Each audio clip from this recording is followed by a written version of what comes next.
Saya ingat sekali jawaban almarhum Pak Prabowo. Mas Rizal kan tahu kelakuan bangsa kita. Kalau kita lagi kuasa, pantat kita dijilat sama basah sama mereka. Dia berdiri pakai bahasa Jawa yang kasar. Parto wes warek wes. Soeharto tersinggung. Ini kan bahasa Indonesia. Udah Pak Harto, lu tuh udah kenyang, udah gitu.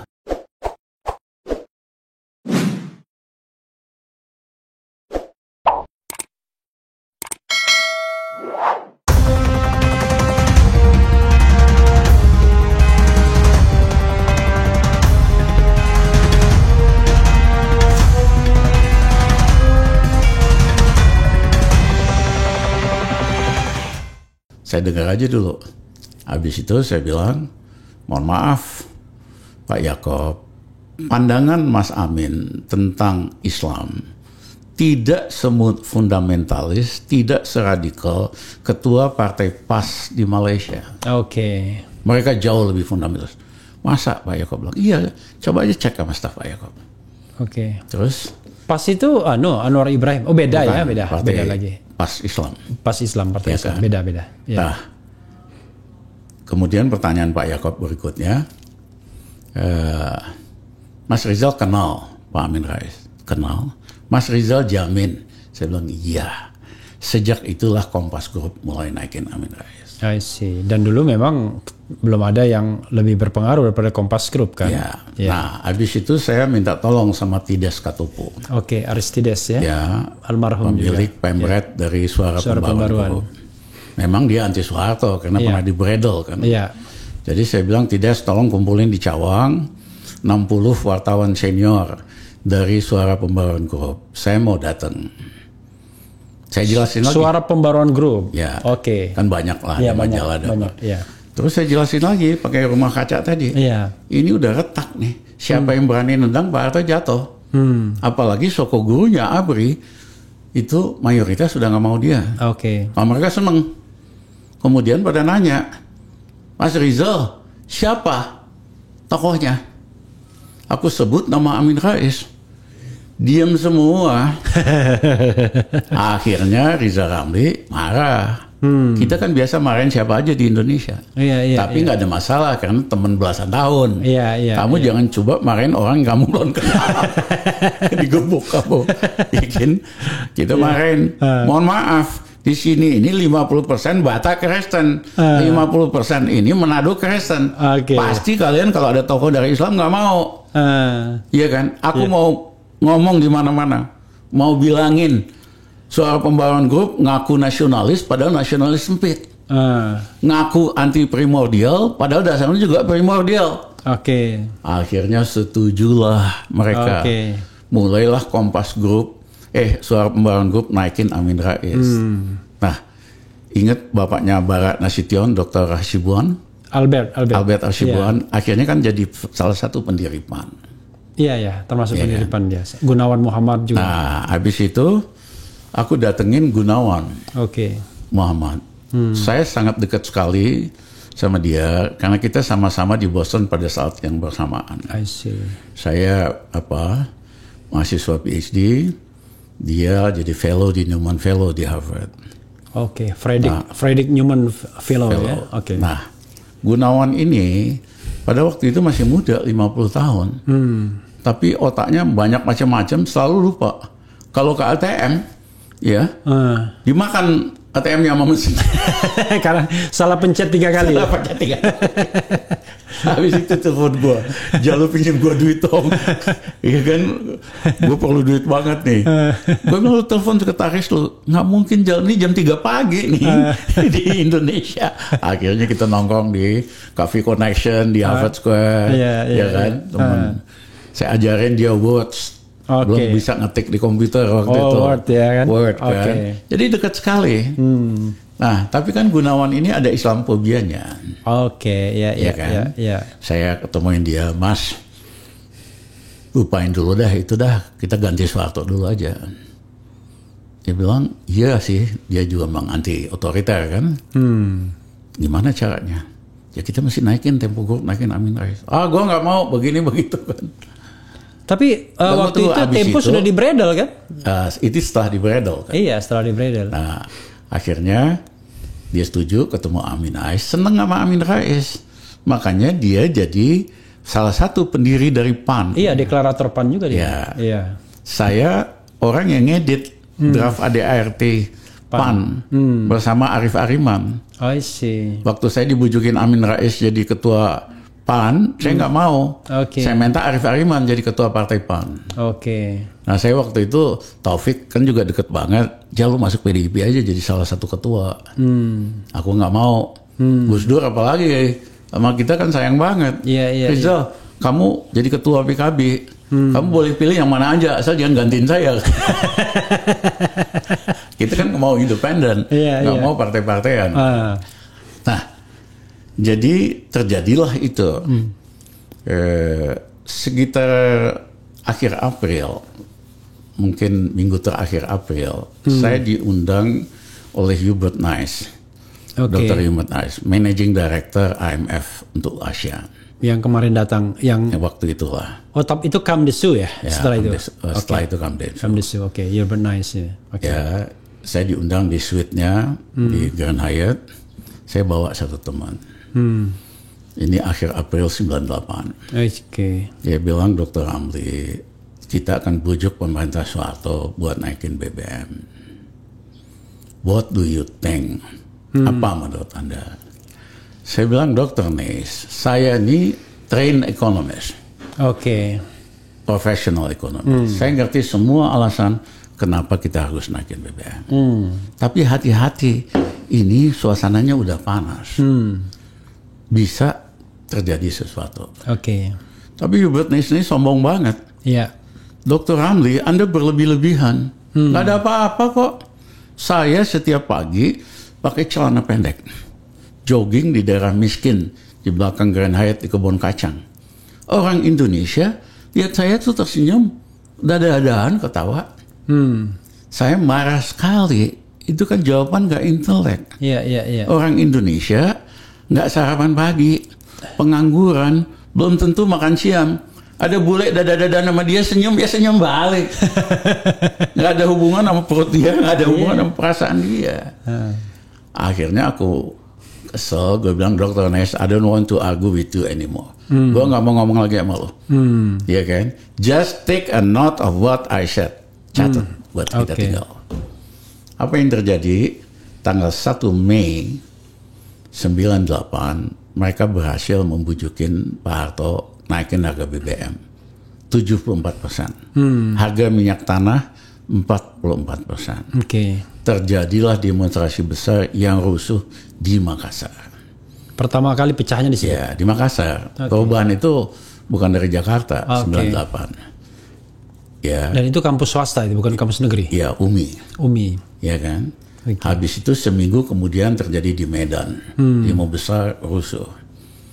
Seminggu kemudian masuk Solo hancur. Seminggu kemudian masuk Jakarta. Ya, masuk Jakarta, akhirnya Jakarta kebakar, rusak, macam-macam. Nah, malamnya habis Jakarta kebakar itu kita kumpulin tokoh-tokoh Indonesia di rumahnya Ibu Tuti Nurhadi di Menteng. Karena rumahnya gede. Kita bikinlah Majelis Amanat Rakyat MARA. Ada Buyung. Tuti Herati itu mertuanya ini kan? Mertuanya Imam Prasojo? Iya. Dan dia anaknya Profesor Ruseno.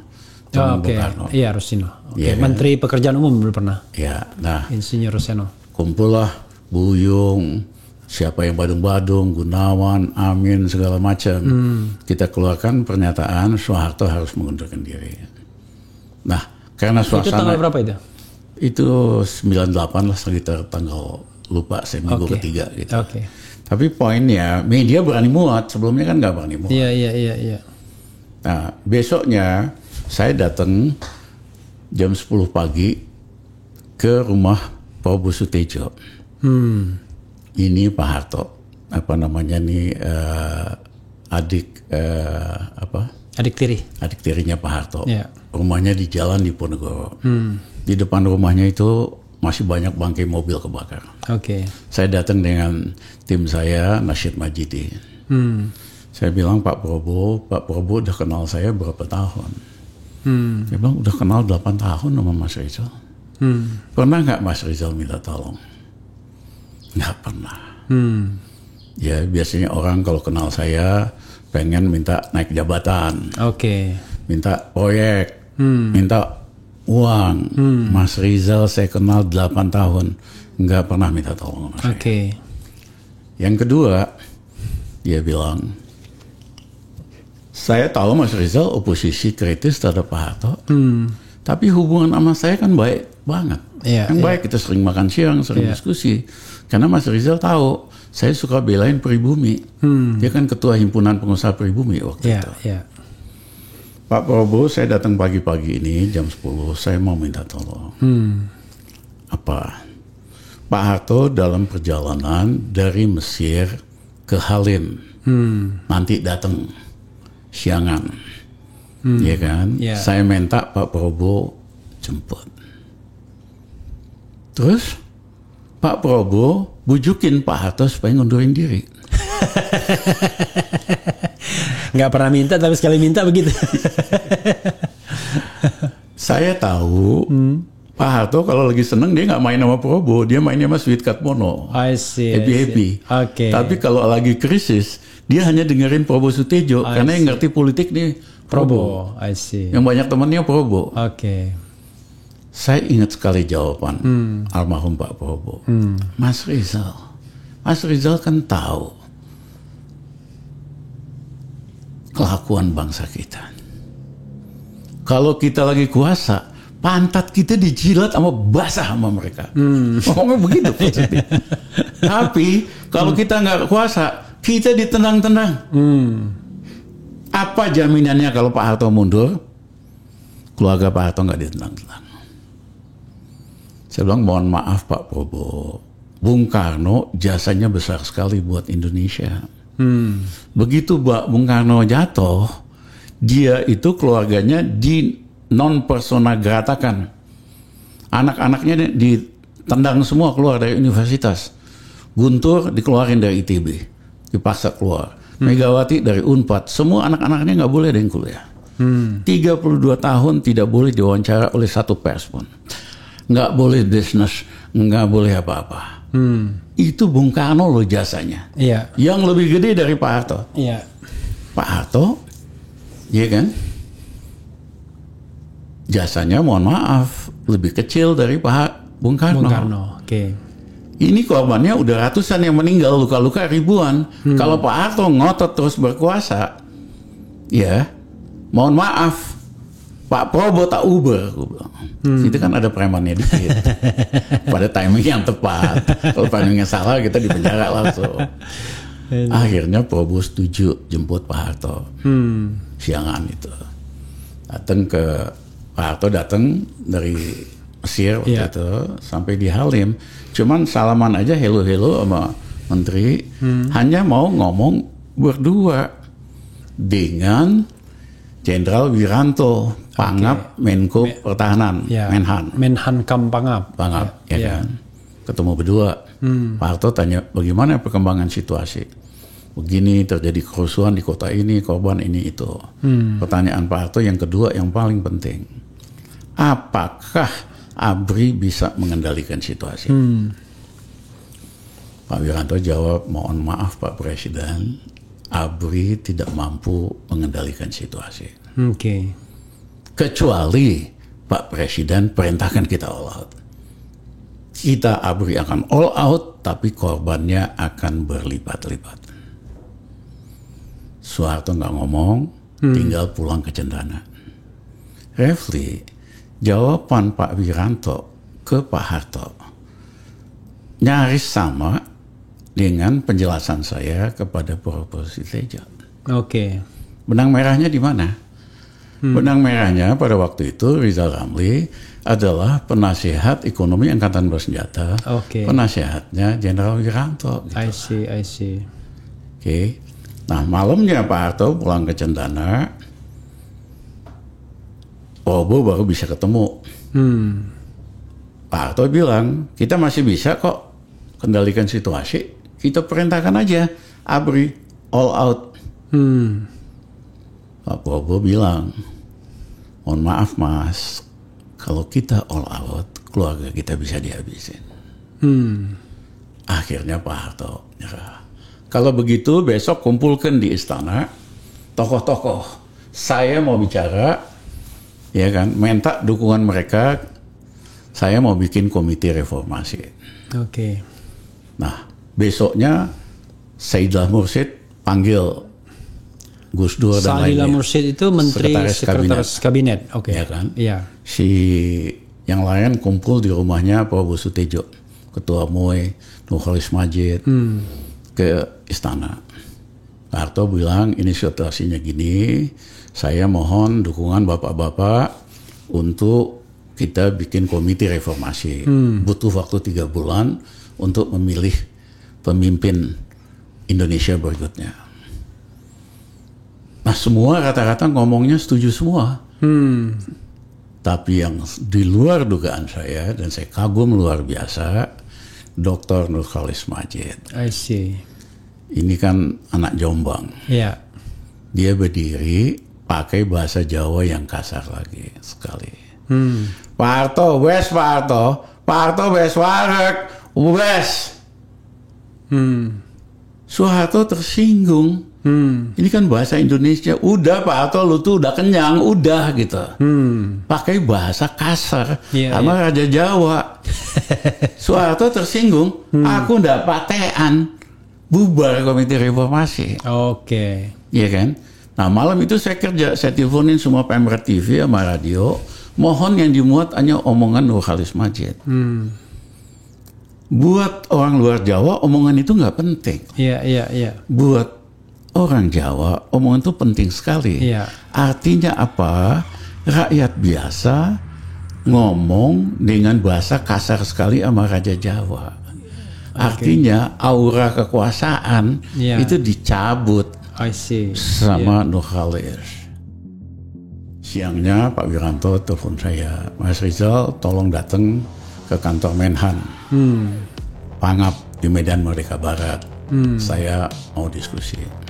Saya datang sekitar jam 4 sore.